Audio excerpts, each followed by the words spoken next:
Hello everyone and welcome to a new video on my channel. Today I'm going to show you how much money do you need to spend if you want to travel on Trans-Siberian Railway journey based on my own experience if you travel on your own. So I'm going to talk about the train tickets, food, accommodation, some extra costs of visits and some additional costs that you may experience. So let's start.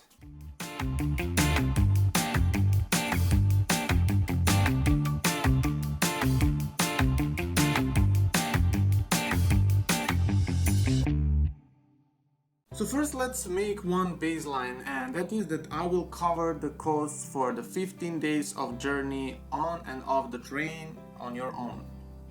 And please note that I will not cover the cost of plane ticket or train ticket, because you can either come from Germany or you can come from Australia to Moscow, so that one is not included. Also, one additional thing that is not included is costs of visa, because I didn't need to have any, but I have checked a little bit and I will just put it in so you can see how much the cost of Russian visa will be. So train tickets, as I mentioned earlier in my other videos, you can buy your ticket on 3 different ways, and that is, one is through an agency, the second one is through Russian Railways website, and the third one is that you buy the ticket directly on the spot at the station. And I will give you the biggest advice here, and that is that you go with the option number 2, because I think that's the best option to buy the ticket. Another advice that I can give you is to buy your ticket in advance, because Russian Railways, they have some different tariffs depending on when you bought your ticket, and I think that you can buy your ticket 3 months up in advance, so make sure that you have a plan for your journey and so that you can buy the tickets really on time. Also, there is one trick here, and that trick is that if you are going to make stops on Trans-Siberian route, and you will probably make stops, you have to buy your tickets separately. So basically, if you are having 5 or more stops, that means that you will have 5 or more tickets, which is maybe not really convenient, and it will add a little bit on your costs. So here are my ticket costs. Moscow Yekaterinburg is around 300-700 rubles. Yekaterinburg Novosibirsk is 3,000 and almost 100 rubles. Novosibirsk Irkutsk is 3,050 rubles, and Irkutsk Ulan-Ude is around 1,500 rubles. And here I have to say that I bought one, let's say, false ticket, because I bought a ticket for a night journey between Irkutsk and Ulan-Ude, and I will say this clear, that is not recommended, because this is the most amazing part of the journey and most scenic part of the journey. So please make your plan good, so you don't have to buy your tickets 2 times as I did. So yeah. And the last one from Ulan-Ude to Vladivostok was around 6,000 rubles. There is also one optional excursion ticket that you can buy, and that is for Circumbaikal Railway, and the price is 7,000 rubles. But I highly recommend you to visit this railway line, because it's one of the most beautiful railway journeys and that you will experience basically in the world. Like, it's all next to the Lake Baikal, and I really don't want you to miss this. So please consider this train ticket cost as well. I will give you one tip here, and that is actually that when you're buying your ticket on Russian Railways website, you will notice that upper beds in class 2 are cheaper, which is really convenient for me, even though if I understand the logic behind the lower beds being more expensive, because you have more space and the table is just next to you. But the upper beds are just fine as well. Like, I don't see any problem with this. Also, one extra tip is, if you see on the website that the seats, when you're buying ticket, that the seats are outlined, like red outline, that means that they are the cheapest ticket. And the thing here is that there is no possibility to get refund. So basically, you can go for these tickets and that's fine, but just make sure that you have planned everything in advance, so you don't have to rebook your ticket or something like that. So that's the good one. When it comes to Circumbaikal Railway, you probably read on many places that you have to buy the ticket through an agency, and this is not actually true. Unless you want to travel by steam train, you can buy your ticket on the Irkutsk train station at the cashier number 3 for the train that is called Elektrichka, and that's completely fine. You will get the whole excursion. It will just not be the steam train, but instead the electric one. And also you will pay less for your ticket, around 1,000 rubles, I would say. So the ticket will cost around 7,000 rubles actually. So that's one is also good to know. But also there are many agencies in Irkutsk where you can buy the ticket for the steam train and also for the normal one. So if you want to go for that option, that's fine. I will leave some agencies in my blog, so you can just have a look at them, and they usually respond on the email, so just check them. Next thing, accommodation. If you're coming to Moscow, I assume that you will want to stay here for a few days, which is normal. Actually, I stayed for 2 weeks. And one thing that I want to say is that unfortunately Moscow is not very cheap. So basically, if you want to have a 3-star hotel in the city center, you have to pay around $50 and above. And if you want a 4-star hotel or even more, then you have to pay more than $80 per night. And what I did actually is that I bought accommodation 20 minutes from the city center by metro, and then I paid for a 4-star hotel around $50, which was just fine. So basically, if you will stay for 3 days, it will be around $150 for Moscow. In Yekaterinburg, I stayed only for 1 night, actually 2 days, but 1 night, and I paid only around $55 for a 3-star hotel, and they also had a free laundry, so it was quite convenient, and they were placed just across the railway station, so it was great. When it comes to Novosibirsk, I decided not to stop here, so basically I spent zero on accommodation here. When it comes to Irkutsk, it was actually a bit tricky to find accommodation here, but at the end I really found great accommodation. It was 4-star hotel for only $35 per night, and it was actually only 1 kilometer from the city center. So I will recommend that hotel in my blog. And I stayed here for 3 nights, 4 days, so I spent then around $105 for the accommodation in Irkutsk. Next stop was Ulan-Ude, and here I stayed only for 1 night, and I paid $35 for a 3-star hotel. And one good advice here is that you should buy your hotel close to the rail station, because Trans-Siberian train usually departs early in the morning, so it's good to be close to the train station. And the last stop was actually Vladivostok, and beside St. Petersburg and Moscow, Vladivostok is known as very expensive when it comes to accommodation. So actually I had to pay here around $60 per night for a 4-star hotel, but it was actually in the city center, like basically 100 meters from the city center, and I stayed here for 2 nights, so it was 120 in total for the accommodation here. And so that's all. So at the end, I think that I had around 10 nights, including Moscow, and I spent $450 for accommodation. And this is of course based on my own experience.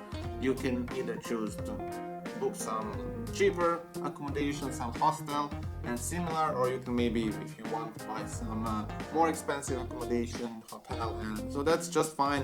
This was my estimate cost for my trip. Food and transport.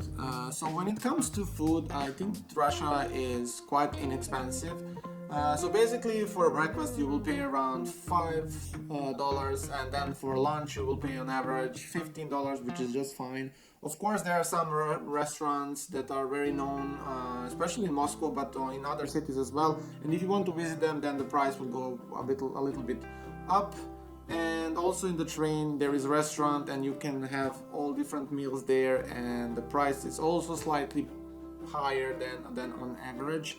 But I think that I spent here around $350 for food, and this was actually for 15 days, and I think it's just fine.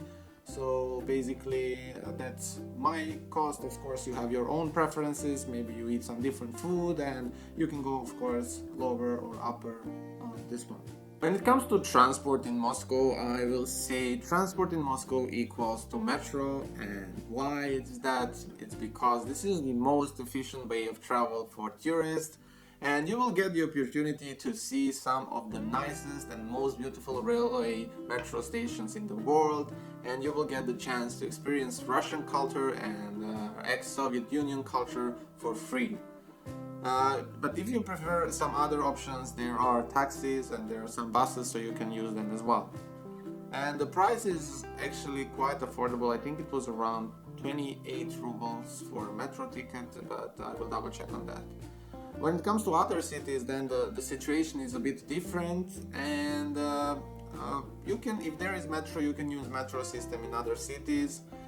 But if there is not, I have two things to suggest you. One thing is you can use Yandex Go, which is very cheap and affordable way of taxi travel. And the other thing is just walk. Like literally, this is the best way to experience some city. So I was walking a lot, because on that way you can actually meet the whole city and its people. Really, like if you just use transport, then you will not get the chance to experience this a lot. So for me, the total cost of transport were only about $70 for 15 days, because as I said, I walked a lot, but also I used the taxi, Yandex, which is very cheap, and the price is like, for maybe 5 kilometers you will pay only $6, and if you are traveling 1 or 2 kilometers by Yandex, you will pay maybe just $2, which is way cheaper than other countries, I'm really sure.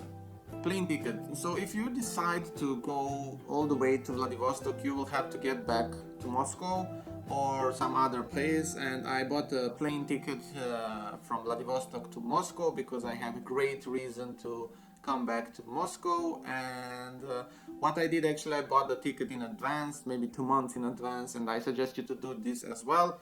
And the price for the ticket was $220, and fun fact is that this flight takes around 9 hours, so you will faster get from Europe to, let's say, New York than from one part of Russia to the other, which is really amazing.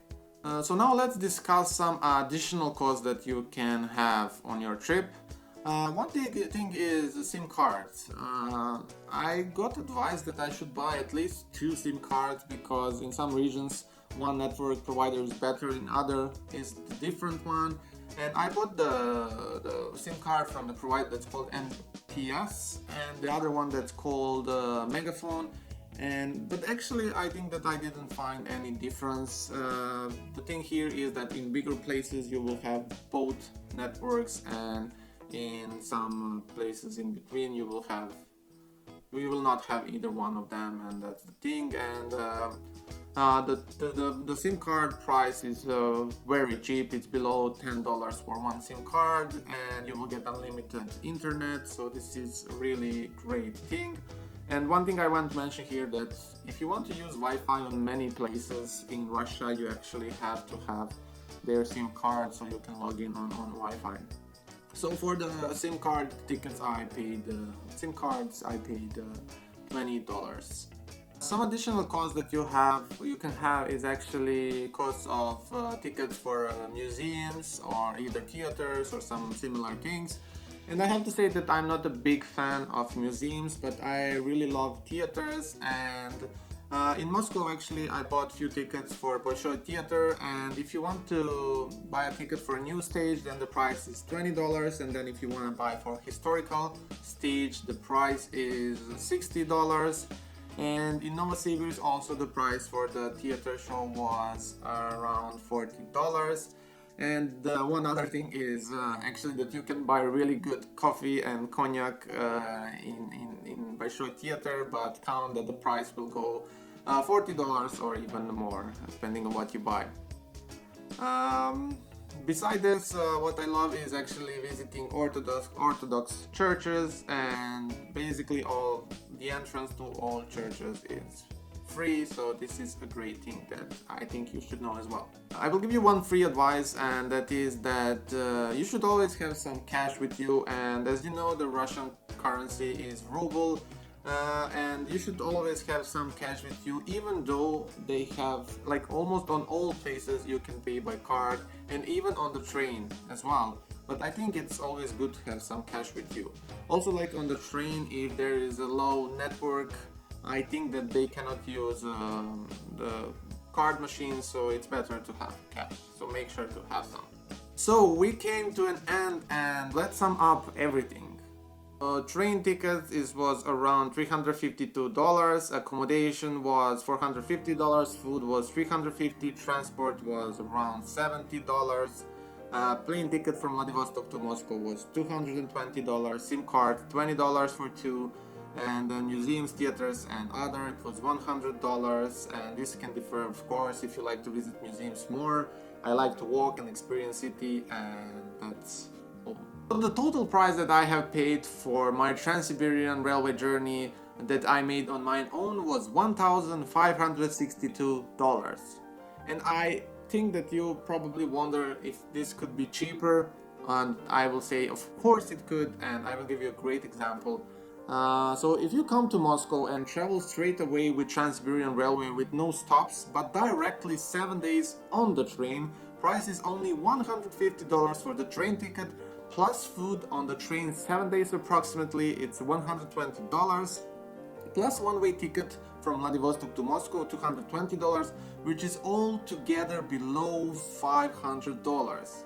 However, I do not personally recommend it, but we are all different, and of course someone will choose to go this way. Also, I believe that there is someone that will choose to maybe stay for a longer time on Trans-Siberian Railway, have more stops, and that's completely fine, and it all depends on your preferences. However, this is how much I spent, and I think it can help you, so you can make your plans according to this. So that's all. I hope you found this information helpful, and I tried to really give you some overview of what you can expect on Trans-Siberian Railway journey when it comes to costs. Please let me know in comments below what you think and what's your opinion on this. And I would really appreciate if you could actually check my other videos, and I think it is really helpful because you can see all different parts of Trans-Siberian Railway journey and also Circumbaikal journey. And please hit that like and subscribe button, it really helps me to spread my word and to help even more people. Thank you very much, and for more info check my website railgenics.com.